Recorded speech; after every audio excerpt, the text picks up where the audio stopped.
Morning, guys. Welcome to Coffee Chat. Mm-hmm. Wow, guys, look at the steam coming off my cup right there. It is mighty cold today. I think it's like -3 or -4 here, in the greater Dallas area, although it is a beautiful sunny day. Now, as you can tell, I'm not sitting out here in my sweaters and my jammies like I normally do. Judy and I got up really early this morning because I had to whip downtown Dallas to go apply for my passport there because when I was trying to do it earlier over here in McKinney at the courthouse, the lady over there wanted to staple my, certificate of naturalization, would have voided the whole document. And it's just craziness, right? So anyway, so I got up early, went down and did that, and I'm coming back home. And by the way, guys, this is my second cup of coffee today. Now, normally I don't drink two, but boy, with the temperature and getting up early and all that, I thought, hey, I'm going to come out and do this when I got back home. Now, having said that, are there some things really cooking in the wide world? I'm reading an article that I found on The Hedge, and it's about Elon Musk. And so Elon Musk had a conference, and he threw out something out there. He was actually appearing virtually at this Dubai International Conference or whatever. And he's talking about the Department of Government Efficiency that he's heading up. And he flat out came out and said, listen, we are going to be, and we need to literally close down and gut, entire agencies. Wow, guys, this is big. Now, it got into some details where 75,000 federal employees have taken the buyout option, which is a major deal. And in fact, the goal that they want to do is they want to reduce federal government by 5 to 10%. Well, what Elon Musk has been able to do in just this short little time, Reagan, who was big for small government, couldn't even do that in 8 years. It is truly wild that in 3.5 weeks, what he's been able to do. And boy, the stuff that they are finding out is insane in terms of government waste and on and on. Now, think of this. This is wild too. And I'm going to post the article right here so you can read it. But one thing that they were reporting is, in terms of stats for internet searches in the DC area, guess what? It has literally spiked. And it's defense criminal lawyers. That's it right there. Now, how many people over there who are working for the government are thinking, well, with all this going on, maybe I better start, getting some backing over here just in case. But that's what has spiked out in terms of internet searches among federal employees. Can you imagine defense criminal lawyers? Well, what do they got to be afraid of, guys, if they're just doing their job, And this is the thing. I think a lot of them are afraid of the accountability that might come down the pike after everything gets fully disclosed. Now, I'll tell you, one agency that we all want to see go bye-bye is the IRS, right there. Maybe we need to just have the External Revenue Service, the ERS, take over. Maybe all those employees can get moved over to the ERS, and the U.S. government can start building up its revenue from there, from those tariffs and all the reciprocal tariffs and everything that's going to go down. And we could literally ditch or almost crush or completely get rid of the IRS. Wouldn't that be a sweet thought? I'll tell you what.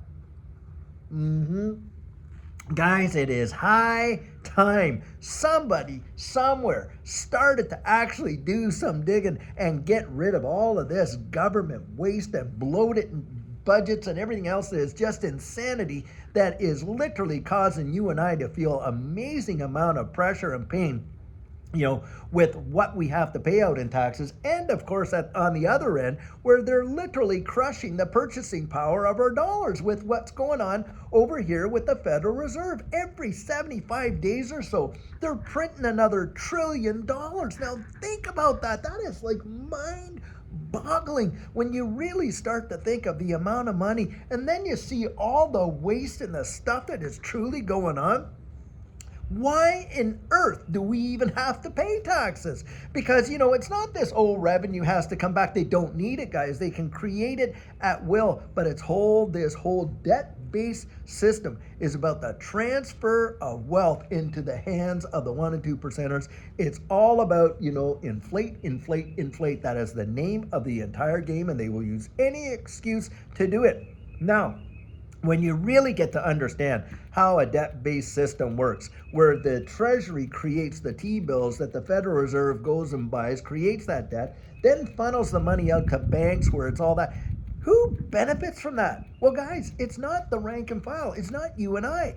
It is these big, and they just love inflation because they get richer and richer and richer and richer. And guess who pays the piper? You and I and all the rank and file. We pay for it, guys. We pay for it in the collapse of the purchasing power of our dollars, in the cost of all the various things. And that, of course, has spin-off effects on businesses where they get shut down or consolidate and this and that. People lose jobs trying to make the same income that you did before with one job. Now you got to do it with three.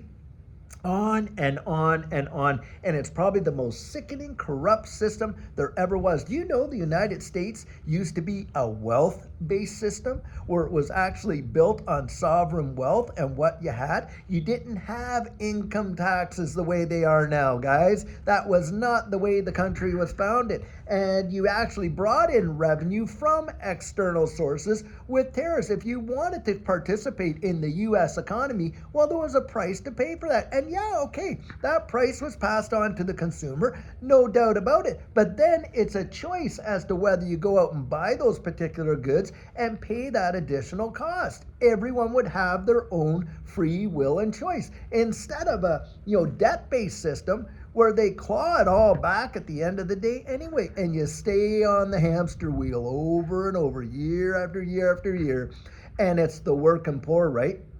And you gotta give, I don't blame this young generation that are out there. And what are they doing? I've seen all kinds of videos. These kids, they get on there and say, look, I am working my full head off, 1, 2, 3 jobs, just to literally get more in debt because I'm not even making enough to actually have a life. I got my rent, I got my car payment, got my insurance, got this, got that.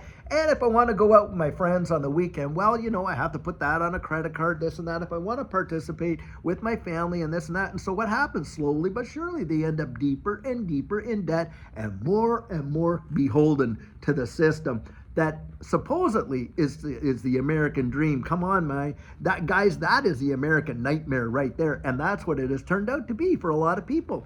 And yet you got all these bureaucrats out there that want to criticize an administration that is trying to turn it back and put money right back in the hands of the people and literally give them a fighting chance to actually get a piece of that American pie and American dream. I think it's almost ridiculous when you see that going on.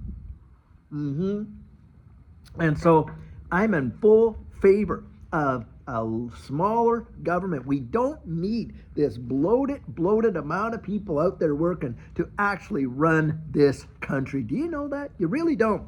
And so, guys, it is a big deal. And the impacts that it could have for you and I going forward, should this really get to come to full fruition, could be truly amazing and could set the next generation up for the ability to literally have wealth and to build that wealth and to see the change take place in their families. And that is what this distributed ledger technology was all about from day one. You go read the Bitcoin white paper and you see what it has to say about actually putting power right back into the hands of the people so that they could actually have a future and have wealth and preservation, the whole motivation and the goal of it. And that's what I genuinely believe this distributed ledger technology could represent for so many. And yet how oblivious they are to it. And you had all the Elizabeth Warrens and all these guys going out there and for years literally fighting it, keeping people away from the very liberty that they would, that the Constitution literally provides them and ensures them. The Constitution of the United States, and I am now an American, guys, U.S. citizen as of December 18th, and boy, how glad I am. But you know what the Constitution actually guaranteed the American public? It guaranteed them a wealth-based system, not a debt-based system right there. This whole thing, that the infrastructure they have now literally goes against the actual constitutional rights that were put down there for American citizens. But do you know how few people even know about them? Think about that. How many really know what the Constitution of the United States guarantees them as citizens? Not as many as you think. I'll tell you that right now. Because all these policies and all this that's going on has been stripping away people actually having a knowledge, an understanding, and a will to enjoy and pursue those rights. Yep, on and on. Sometimes, guys, you got to get out there and you got to fight for it. Yep, you got to go to court. You got to prove this, you got to prove that, and you got to fight for it. Otherwise, hey, they'll just take it away. You know, it kind of reminds me of kind of the whole, what was the, was it Cinderella? You know, of course, she was the one that was supposed to have it all and everything like that, but the stepsisters just kind of took it all away until she woke up to her real identity and the true reality, and then all the tables turned. Well, the tables are turning, guys, and I think we're going to see what we're hoping to see all these years. I really am thinking we're on the threshold of getting it, and boy, do we not want to let go. So I am excited to hear about what's going on with D.O.G.E. I always laugh at that, because Elon Musk just loved D.O.G.E, but the Department of Government Efficiency, go out there, find it, guys, dig it up, and get to it, and let's see a change in the way the whole system has been working. Let it start now working for the people, to be sure. Well, guys, I sure hope you're having an amazing, fantastic day, and I'll tell you what, we got a great video planned for you later on, and I'm going to be meeting up with folks doing the coaching. Cannot wait, stuff like that. Guys, really enjoy you. You're the best community in all of crypto, to be sure. And so for the rest of the day, hey, have a fabulous one. And until later on, take care.